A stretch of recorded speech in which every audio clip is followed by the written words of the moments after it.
there's only 2 skimmers. This comes off. There's a basket inside, and there's debris in there. You have to empty it every other day, probably.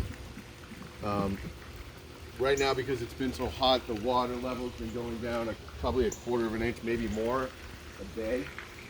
So we have to fill it pretty regularly, and that means we run the hose probably an hour and a half every other day, maybe a little bit more. But the line right here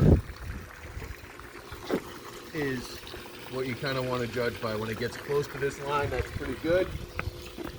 When you stand over here, when you look at this skimmer, this entry point here, if the water's anywhere close to this bottom part, that's big trouble. There's not enough water to go in to the skimmer, so the fuel pump doesn't get water, and then the engine blows. So you got to make sure there's enough water in the pool, and if you do, everything will be fine.